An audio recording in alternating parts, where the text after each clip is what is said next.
11, né? E nós queremos ler esse capítulo praticamente todo, meus irmãos, porque eu queria concluir ele hoje, tá?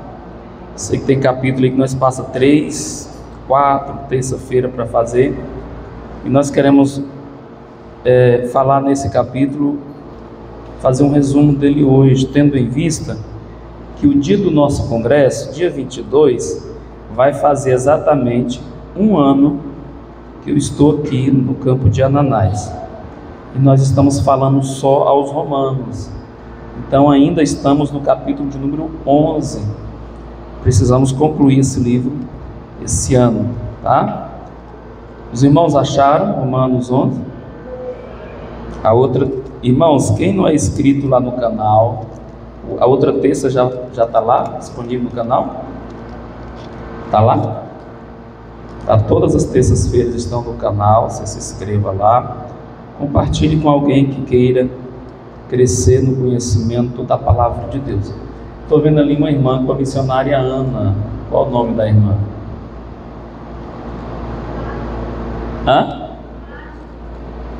Mágila. Da sede do pastor João Milton. Glória a Deus, para nós é um motivo de alegria tê-la nessa noite conosco. Que diremos a ela? Seja bem-vinda em nome de Jesus e volte. Deus abençoe, muito obrigado pela sua presença no nosso culto nessa noite. Os irmãos acharam? Irmãos, vamos ler, eu quero ver se a gente lê assim. Eu vou ler um versículo, vocês vão ler o outro.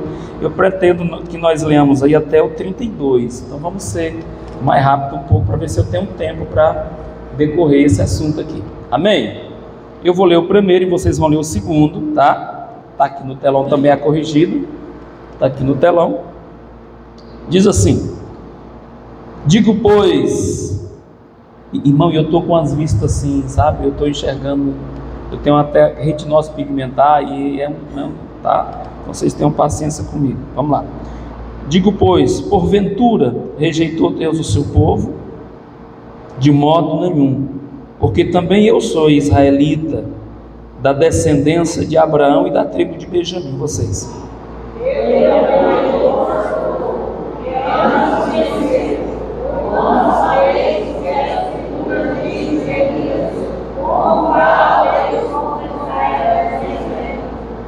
Senhor, mataram os teus profetas e derribaram os teus altares, e só eu fiquei. Buscam a minha alma.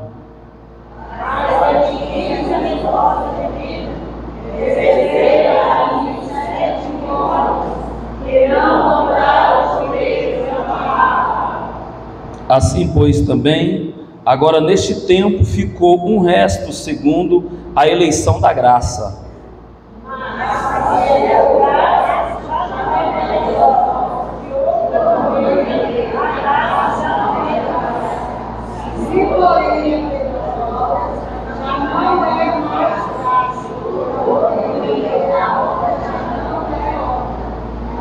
Pois que o que Israel buscava não alcançou, mas os eleitos alcançaram e outros foram endurecidos. 8.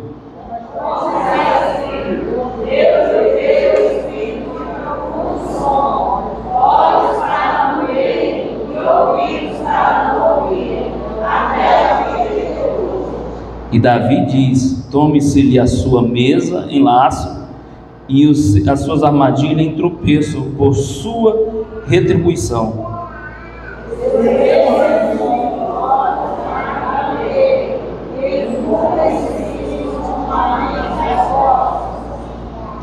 Digo, pois, porventura tropeçaram para que caíssem?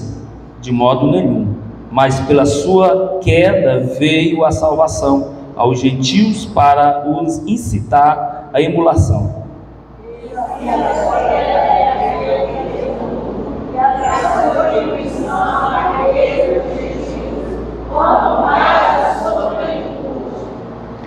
Porque convosco falo, gentios, que enquanto for apóstolo dos gentios, glorificarei o meu ministério.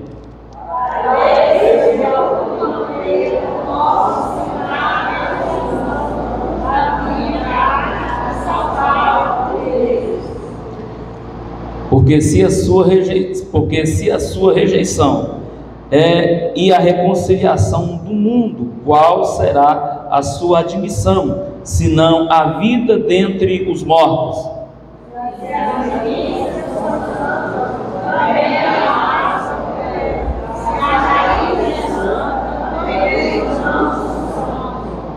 E se algum dos ramos foram quebrados, e tu, sendo zambuzeiro, foste enxertado em lugar deles, é feito participante da raiz e da seiva da oliveira.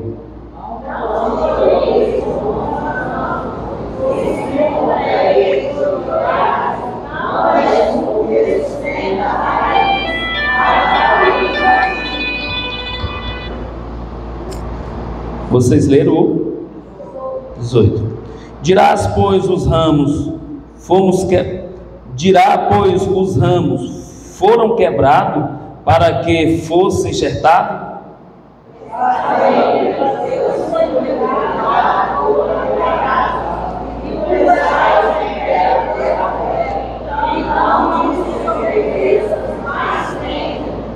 Porque se Deus não poupou os ramos naturais, tome que não poupe a ti também.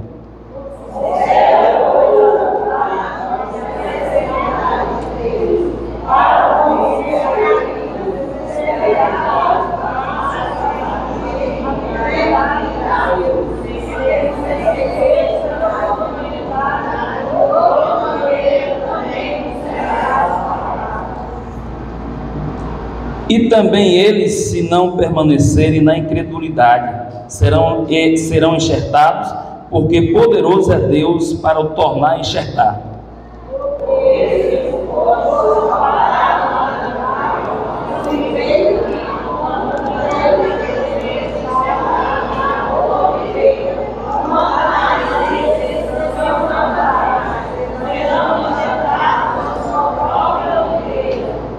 Porque não quero, irmãos, que ignoreis este segredo, para que não presumais de vós mesmos, que o endurecimento veio em parte sobre Israel, até que a plenitude do gentil haja entrado. E assim todo Israel será salvo, como está escrito: Sião irá o pecador, e desviará Jacó para a impiedade. E este será o meu novo concerto com eles, quando eu tirar os seus pecados.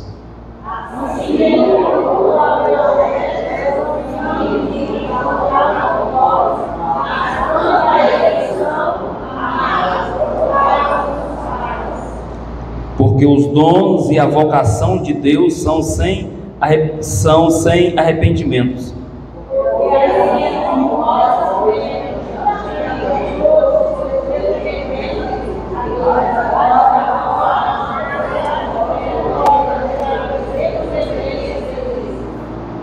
Assim também estes agora foram desobedientes para também alcançar a misericórdia, pela misericórdia vos demonstrada. Todos 32. Porque Deus encerrou a todos debaixo da desobediência para... Morreu por ele também. Às vezes o indivíduo entra na igreja e às vezes algumas pessoas menosprezam essa pessoa, mas eu quero falar para você que o nosso Deus morreu por todos eles, e no dia certo Deus vai salvar, no dia certo Deus vai chamar, porque nós não éramos merecedores, mas a graça de Jesus Cristo nos alcançou. Louvado seja Deus. Uma vez eu cheguei ali em Redenção do Pará e eu fiquei cabulado como é que Deus trabalha para salvar as vidas. Eu saí de madrugada de casa, lá de Colinas, na época eu era cantor, viajei muito, e cheguei lá em Redenção. Eu tinha uma baliza com todo o meu material, e eu coloquei aquela baliza em cima, uma bolsa grande, uma baliza grande. Lá tinha CD, tinha minha Bíblia, roupa, e era 11 horas da noite, e quando 11 horas da noite entrou um rapaz, sentou perto de mim e colocou a bolsa perto da minha. O certo é que quando nós chegamos no Rio Maria, quando nós chegamos no Rio Maria, aquele rapaz desceu, estava dormindo, não vi, e quando ele desceu, mais outro irmão dele quase 6 horas da manhã, que eu fui caçar minha bolsa. Cadê a minha bolsa? Não estava a bolsa, a roupa, CD, Bíblia, tinha ficado tudo na valisa. E aí eu fui lá para a casa do pastor, de lá desci para a Águas do Norte, fiquei 3 dias ali, ligava para a luz e ninguém dava sinal de que lá no meu CD estava no contato, telefone, todos os meus telefones, e não consegui contato e preguei naquele evento mesmo sem esse material. E aí, alguns dias depois, eu estava lá ainda, acho que no 4º dia, uma pessoa me ligou, falou: esse é o cantor César Nascimento. Eu falei: sou eu. Falou: é o seguinte, eu estou com a tua bolsa aqui, você pode ouvir a minha história? Eu falei: posso. Ele falou: eu tenho alguns anos que eu estou desviado dos caminhos do Senhor. Eu estava, e eu ficava de cidade em cidade. Naquele dia, lá em Xinguá, estava eu e meu irmão, nós tínhamos curtido uma festa lá, e agora nós íamos para outra balada, lá na cidade de Rio Maria. Nós entramos lá e eu peguei a minha bolsa idêntica à sua. Eu peguei a minha bolsa e meu irmão achou que eu tinha pegado, ele foi e pegou a sua, que era da mesma bolsa, e desceu. Nós fomos para a balada, e quando a gente voltou, foi ver, aí estava com as 2 bolsas. E quando a gente abriu a sua bolsa, meu primeiro CD tem a minha foto atrás do encaixe do CD, com a Lúcia e a Camila, que tinha só 1 ano de idade, dentro de uma casa assim, de paletó, todo arrumadinho mesmo, preto. E ele lembrou, naquele momento que ele abriu aquele encaixe do CD, que ele viu a foto, ele lembrou do tempo que ele frequentava a igreja. Ele falou: olha, cantor, minha esposa tem mais de 3 anos que ora pela minha salvação. Eu tenho muitos meses que estou vivendo esse dilema e nada foi capaz de tocar a minha vida como aquela foto do encaixe do CD. Eu quero falar para o Senhor que quando eu vi, eu comecei a chorar, eu reconciliei, voltei para casa e quero falar: eu vou entregar a sua bolsa, vou entregar a Bíblia, mas o CD eu entrego não. Deixa eu falar para você nessa noite. Nosso Deus, através da sua graça, continua trabalhando nos mínimos detalhes. Às vezes você não imagina, mas você é uma grande ferramenta de Deus. Às vezes sem cantar, sem precisar pregar, às vezes é o teu comportamento, às vezes é a tua forma de lidar com as pessoas, é a tua educação, é a forma com a qual você evangeliza as vidas. Nós precisamos entender que essa missão, que os anjos têm vontade, mas Deus confiou ela a você. Você deve fazê-la com dedicação no seu coração, porque a pregação do Evangelho é uma coisa muito linda. Você já imaginou que tem alguém condenado ao inferno, mas você é capaz do teu testemunho, da tua palavra, dos teus hinos, do teu comportamento, resgatar essa pessoa através da mensagem que Deus impregnou através, que está em você, através da regeneração do Espírito Santo em você. É lindo isso, irmãos, é muito lindo. Então Paulo aqui, ele continua aqui dizendo que apesar desses comportamentos, algumas pessoas acham também que alguns não merecem salvação por ser tão mal. E se você imagina isso, você também não entende até agora o que é a graça. Se você pensa assim, não entende o que é salvação a partir da graça. Os versículos de número 7 e 8 diz assim: olha só, o que Israel buscava não alcançou. O que eles buscavam? A justificação pela lei. Mas os eleitos alcançaram. O que eles alcançaram? Jesus, a graça divina de Deus. Outros foram endurecidos até hoje. Deus lhe deu um profundo sono. Uns não vê e outros não conseguem ouvir, porque o coração está endurecido, irmão. Às vezes você menciona o Evangelho para alguém, às vezes você fala de Jesus para alguém e se torna até aborrecedor. Eu digo para alguns irmãos, algumas mães que eu conheço, você deve mudar a sua estratégia de orar. Ao invés de ficar falando de Jesus para essa pessoa, começa agora a falar dessa pessoa para Jesus. Deus vai trabalhar, Deus vai agir. Não é no teu tempo, na tua agenda, no teu horário, pelo que você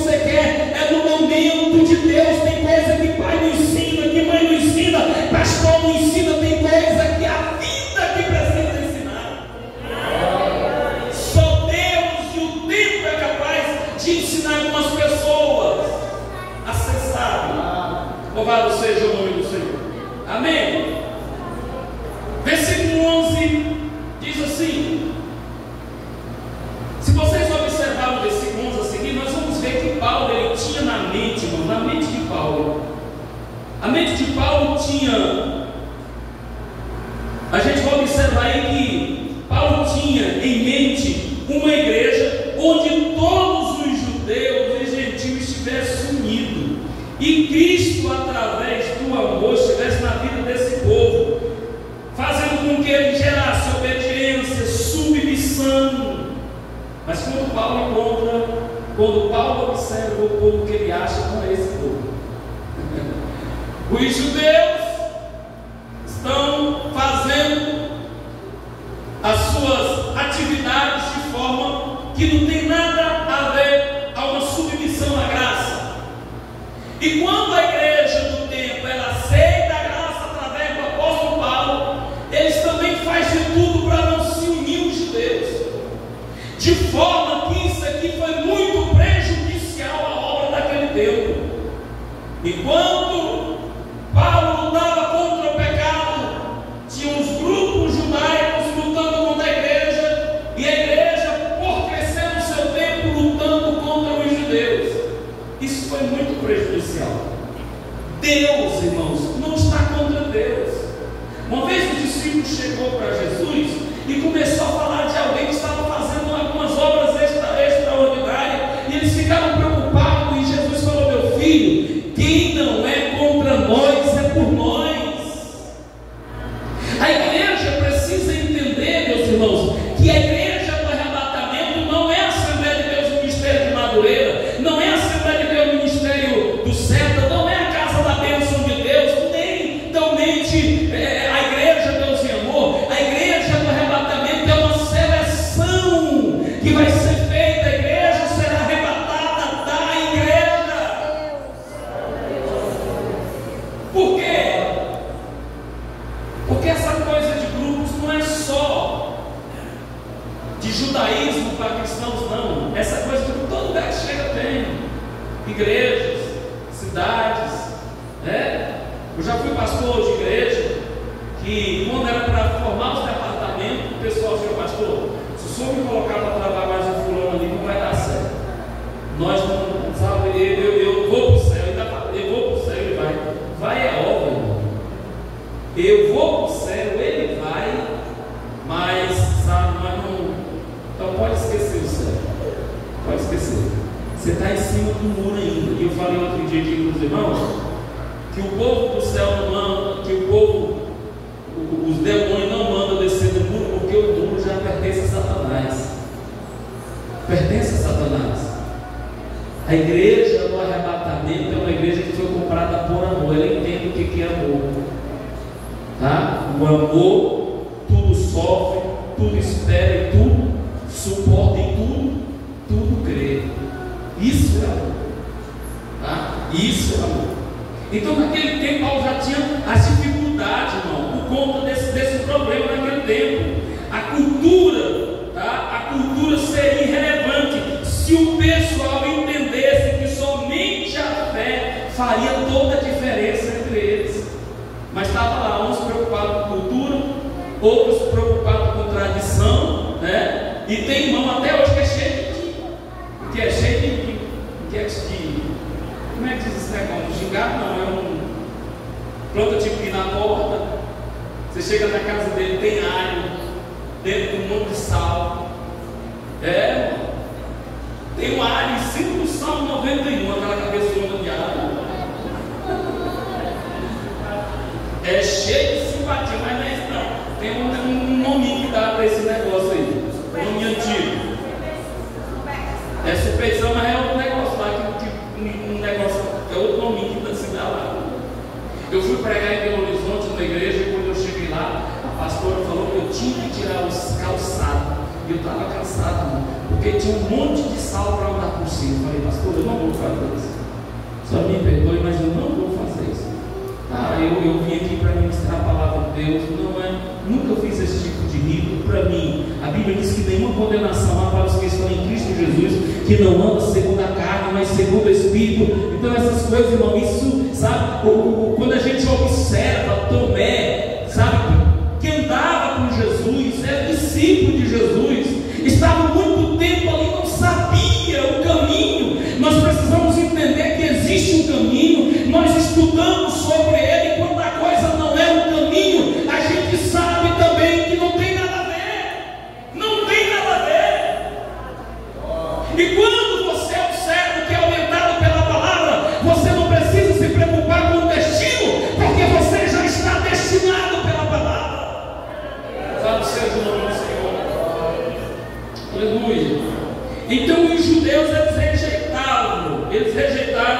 as boas novas, e eles se acharam dependentes, né, da herança de Abraão para ter a salvação. Assim eles rejeitaram tanto os profetas como também os apóstolos. Por outro lado, os gentios, quando se tornaram a maioria das igrejas, eles começaram a rejeitar os judeus e a ter perseguição entre eles. Tanto os judeus quanto os cristãos, eles fizeram grandes coisas que eu tenho certeza que envergonharam o nome de Deus. É necessário que nós venhamos entender qual é a boa e agradável, perfeita vontade de Deus. Nas minhas orações, quando eu vou orar, eu oro por todos os pastores da nossa cidade, por todos os ministérios, tá? E tem algumas pessoas que têm aquele negócio. Eu conheço pessoas de alguns ministérios que olham para alguém de outro ministério, ele é capaz de não dar para o Senhor, ele é capaz de fazer pouco. Mas eu digo para você, irmão, seja lá qual ministério for, dê a paz do Senhor para ele, faça a tua parte, irmão, seja servo de Deus. A Bíblia diz que Salomão, ele tinha uma grande admiração pela lagartixa. Eu fiquei pensando, meu Deus, por que a lagartixa? E ele explica lá: você vê a lagartixa lá na mansão do rico, e você vê ela lá no casebre do pobre. Sabe o que é isso? Acessibilidade. Tem pessoas que é inacessível, você não consegue acessar ele, você não consegue conversar com ele, você não consegue fazer amizade com ele. Deixa eu falar algo para você: se você quer ser um excelente pregador, você precisa ser acessível. O pessoal precisa olhar para você e ter vontade de conversar com você, ter vontade de falar contigo, ter vontade de ser teu amigo. Faz a tua parte como cristão, irmão. Sensibilize o teu coração através da pessoa do Espírito Santo. Essa semana eu vi um negócio que eu achei tão interessante. A gente acostumou tanto com o Evangelho, com pregações, com cultos, que a maioria das pessoas vem para um culto só para mais um culto. Eu sou de um tempo que a gente ia para o culto, a gente levava lenço para chorar. A gente não vinha aqui para ver defeito dos outros, que jeito era o chinelo da irmã, que jeito ela cantou, se desentoou, não. Se o cabelo da irmã está pintado, está cor de preto, está cor de laranja. O nosso negócio não era esse. O nosso negócio era vir oferecer o culto para Deus. E a gente chegava aqui e se derramava diante de Deus. Pessoas eram batizadas com o Espírito Santo, outros eram curados. Depois, tem uma irmã aqui que quer dar o testemunho depois de um que aconteceu esse dia, um ensino aqui. Depois eu vou lembrar quem é. Essa semana eu fui comprar pão. E eu subi naquela rua, naquela viela ali, aquela ruinha estreitinha. Uma mulher, uma senhora, ouvindo o hino, arrumando a casa, o portão aberto, e eu passei. Hino bonito. Quando eu voltei, eu parei e perguntei qual era o nome do cantor. A mulher estava limpando a casa e chorando na área. Chorando, irmão, chorando, quase não conseguiu falar comigo. Ela olhou para mim e falou: pastor, o senhor não se incomoda, não é? Porque eu estou sentindo tanta presença de Deus hoje. Eu falei assim: só congregar onde? Ela falou: na igreja católica. Eu falei: meu Deus, eu preciso colocar uma mulher dessa para congregar com algumas irmãs.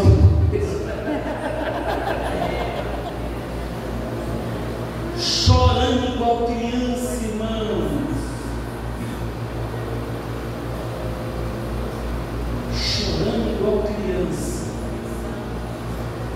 A igreja precisa ter essa sensibilidade, irmão. Hoje não é mais um culto, hoje é o dia que eu vou prestar o meu melhor culto, porque eu não sei se amanhã tem culto para mim. Hoje, esses 3 dias me deu uma arruinada e hoje eu tive que fazer um elétrico, um negócio ruim aqui. E eu falei: meu Deus, será que eu vou fazer mais culto? Ou será que o coração vai estar querendo parar? Aí eu tive que fazer um elétrico, estou esperando os resultados. A gente não sabe se a gente vai ter muitas outras oportunidades para a gente adorar, para a gente glorificar a Deus. É por isso que aquela mensagem que eu preguei no domingo aqui sobre Isaías, aquele momento em particular, um homem que só via os problemas dos outros e apontava o dedo, ele olha para si mesmo, ele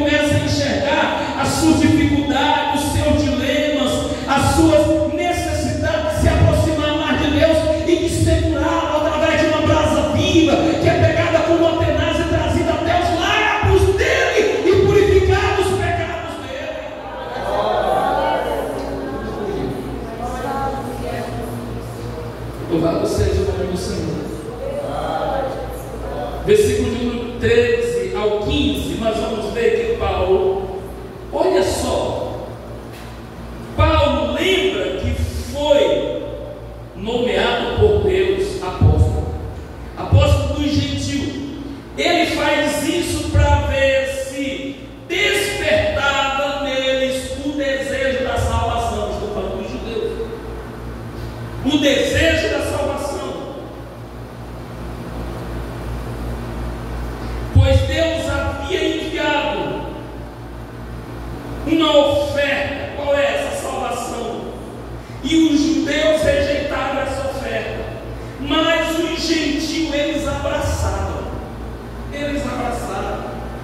Se vocês observarem no versículo número 16 a 24, nós vamos ver que o apóstolo Paulo faz aqui uma séria advertência aos gentios. Ele diz: não se sintam superior pelo fato de alguns judeus serem rejeitados.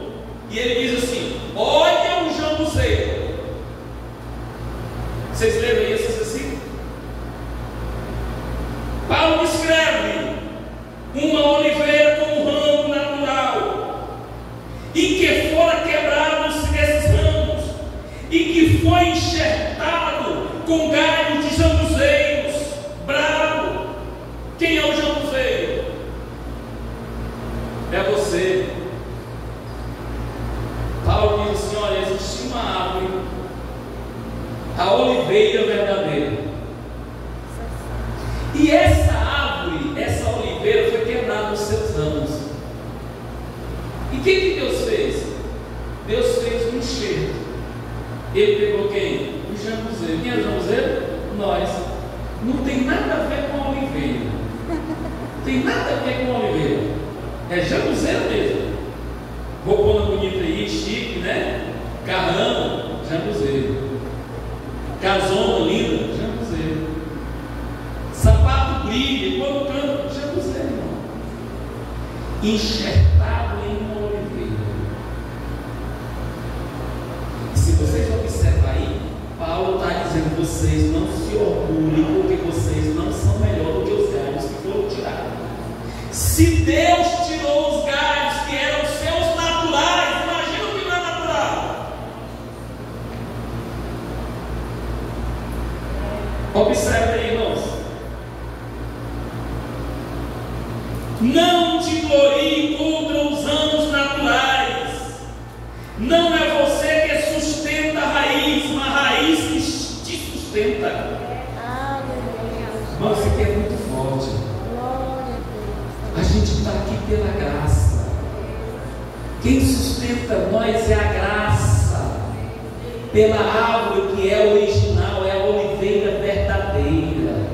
É por isso que ele falou que nós somos os ramos, e sem mim, ele falou, nada vocês podem fazer. Sem mim nada podereis fazer. O que mantém os galhos é a seiva que vem pelo caule até a gente. E eles vêm pela oliveira. E nós somos zambuzeiros. Tá? Aí versículo 19 ele diz assim, ó: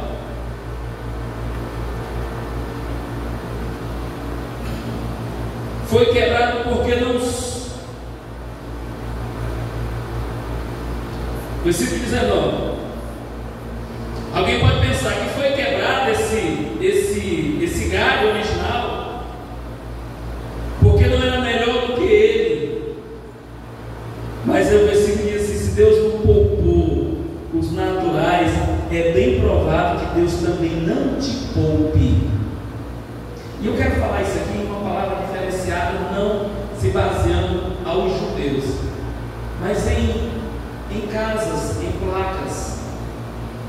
Às vezes a gente tem essa percepção de que alguém acha que é melhor do que o outro, porque o ministério é o ministério, né, das irmãs, que o vestido vai até lá nos pés, mas às vezes a língua também vai. É servo de Deus, mas a língua não é. Tem aparência bonita, não testifica Cristo. A boca o tempo todo falando mal dos outros, besteira. E a Bíblia diz que a boca só pronuncia que o coração está cheio. Irmão, infelizmente existem muitas vidas. Outro dia eu estava percebendo o linguajar de alguns cristãos, até pregador, os linguajar pesado. São umas coisas que não tem nada a ver. Como é que uma pessoa que prega, uma pessoa que é conhecida, tem uns linguajar. Tem um cantor famoso aí, que outro dia um amigo meu, que é amigo particular dele, estava me falando assim, eu falei, não acredito que uma pessoa dessa, que a gente admira tanto, tem um linguajar tão podre desse onde passa. A gente precisa entender, meus irmãos, que se nós não observarmos a palavra de Deus de forma concreta, nós temos o risco de ser desenxertado dessa oliveira e colocar todo no nosso lugar. Porque a Bíblia diz que Ele limpa essa árvore para que outros dê fruto. Tem coisas que é Deus que limpa, é Ele que tira. Tem muita gente que não entende algumas situações. Uma vez eu fui orar pela minha irmã, quando eu coloquei a mão, o Senhor falou: tira a tua mão, porque eu estou trabalhando na vida dela. Infelizmente, o problema de muitas pessoas é a única maneira de Deus trabalhar na vida dela ou na vida dele. Deus limpa, Deus vai lá e vai coxando o parafuso. Irmão, quem não ouve conselho, ouve coitado. Quem não ouve conselho, ouve coitado. Amém? Versículo 22, nós vamos observar que ele diz que é para nós considerar a bondade e a severidade de Deus. Olha que versículo forte. É para nós observar o quê? A bondade, mas observar também a fidelidade, a bondade. O quê? Considerar a bondade e a severidade de Deus. Deus é amor, meus irmãos. Ele ama. Ele não ama o pecado, mas ama o pecador. E é capaz de dar quantas oportunidades vê que precise para aquele indivíduo. Mas a Bíblia diz que Deus tem um cálice também da tolerância. E na medida que Ele transborda, a Bíblia diz que horrenda coisa é cair nas mãos do Deus vivo. Deus não se deixa escarnecer. E a Bíblia diz que tudo quanto o homem planta, o homem colhe. Uma vez eu preguei, eu não lembro que igreja que eu preguei, mas o tema que eu preguei foi: vai nascer e o fruto é teu. Por quê? Como você plantou? Como é que você planta abacaxi, ananás? Como é que você planta ananás? Você quer colher melancia? Irmão, isso aqui é uma é o nome? Anomalia, isso é anomalia. Você plantou pepino, você vai colher pepino, irmão. Você deu trabalho para sua mãe, não foi? Hoje a tua filha está dando trabalho para você. Deu trabalho para o pai, não foi? Hoje teu filho está dando trabalho. A sementinha, irmão. Outro dia eu estava conversando com uma irmã, ela falou: pastor, lá na igreja lá, sabe, a igreja tinha muito rapazinho, mas aí eu sabe, pastor, eu olhava assim, o bicho tudo assim, feio, o bicho velho, que negocinho assim de Jesus, mas sabe assim, tão diferente. Aí, pastor, eu fui caçar lá fora, né, pastor, tem uns camaradas aí, uns verdadeiros Deus grego, né? Os bichão, cabelo bonito, os olhos, sabe? Cor celeste, os olhos. E aí ela, um camarada que não tinha nada a ver com Deus, ele enganou ela, deixou ela com 5 filhos subindo no mundo. E ela estava pagando um preço muito alto. Porque Paulo, irmão, nas cartas de Paulo, a palavra de Deus diz: nós não devemos nos unir a um jugo desigual. A Bíblia diz que bem-aventurado é quem lê, mas bem-aventurado quem lê é aquele que ouve, mas bem-aventurado aquele que lê e que ouve é aquele que guarda no coração. Quando você não guarda, lá na frente você paga um preço mais alto.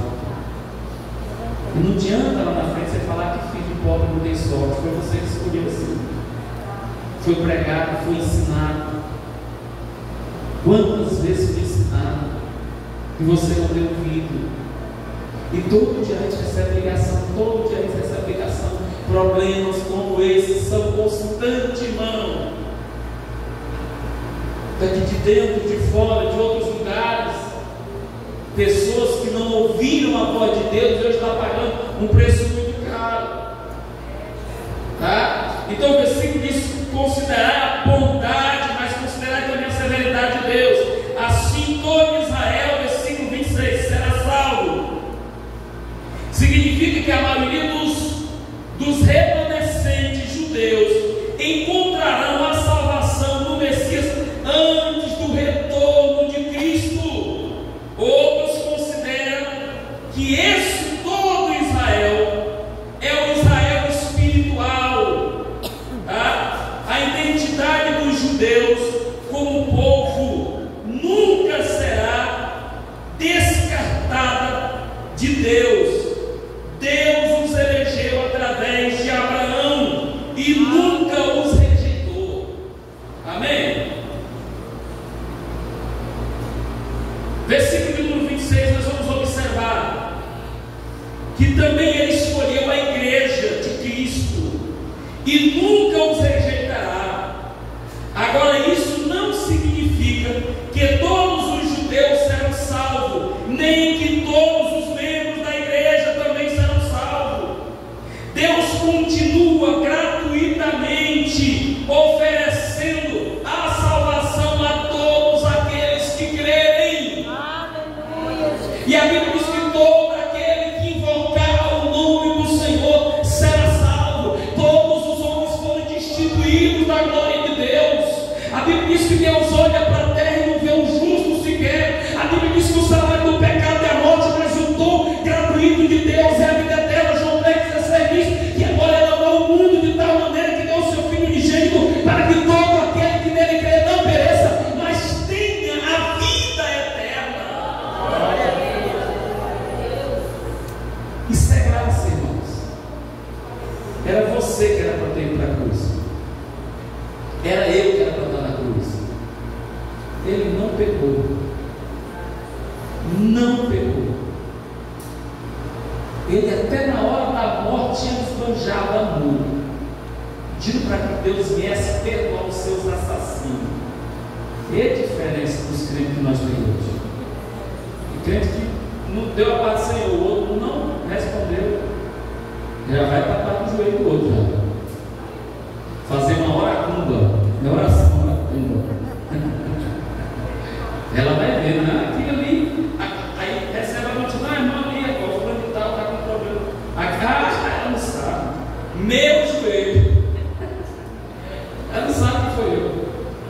Menino, meu negócio com Deus é, sabe? Ai daquele. Ai daquele. E eu colocar o joelho assim.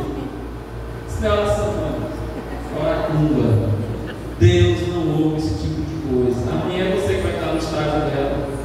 Você vai ver que isso é um processo natural do ser humano, passar por dilemas, situações. Hoje eu fui lá, amanhã pode ser você. Então, se ele está precisando de ajuda, estenda as mãos, tá? Ora por ele. Se ele está com problemas, Deus fala: Deus, abre a mente, o entendimento dele. A tua palavra diz que não é assim, e Deus vai abrir a mente, o entendimento, Deus vai ensinar ele. Seja paciente, irmão, com o teu irmão que está começando, que não entende, às vezes não tem a visão que você tem ainda. Amém? E o versículo 38, do versículo 28 ao 32, nessa passagem que os irmãos vão observar, que Paulo mostra os judeus, os gentios, que eles podem beneficiar uns aos outros, todas as vezes que Deus mostra a sua misericórdia a um desses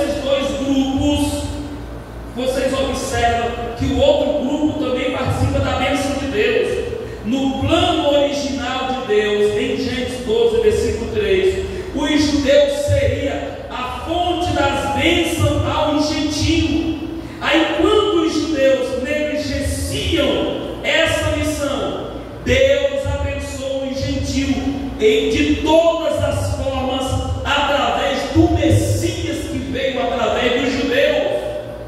Os irmãos estão entendendo, amém? Mas Deus conserva os judeus por causa das promessas feitas, e a obra por causa das promessas feitas a Abraão, a Isaac e a Jacó. Um dia todos os judeus participarão da misericórdia divina, é o que diz o apóstolo Paulo nesse capítulo. Então nós observamos aqui o quanto que Paulo se esforça para mostrar a figura da igreja, a figura dos gentios, a figura dos judeus, e mostra que nós devemos entender que nós queremos o mesmo lugar. Você e o teu irmão vão compartilhar do mesmo lugar. O céu da eternidade só tem uma ideia, irmão: comunhão, união, tá? Eu não estou falando aqui de reunido, não, estou falando unido. Uma coisa está reunido, outra coisa está unido. Quem sabe dizer qual é a diferença do reunido para unido? Você pode reunir várias batatas e colocar em um saco. Você pode encher o saco de batata, elas estão reunidas. Mas se você abrir a boca do saco e você despejar ali, cada um vai numa direção oposta da outra. Agora, se você pegar elas e fizer um purê de batata, eu duvido que você vai saber quem é quem. Não é assim que Deus trabalha na sua obra. Tem muitas pessoas que querem ter status, querem ser visto. Essa igreja aqui possa ser que ela tenha aí 8.000 tijolos, né? Qual desses tijolos é o mais importante? Que está lá na frente? Que está aqui atrás do púlpito? Ou que está lá no banheiro? Eu digo para os irmãos que todos eles têm a mesma importância. É assim que funciona o corpo. Quando todos bem ajustados, com a mesma visão, o mesmo projeto, essa igreja não para de crescer, e o nome do Senhor é glorificado, e as almas se rendem aos pés do Senhor. Que Deus abençoe a sua vida, que Deus abençoe a sua família, que Deus abençoe a nossa semana, no nome de Jesus.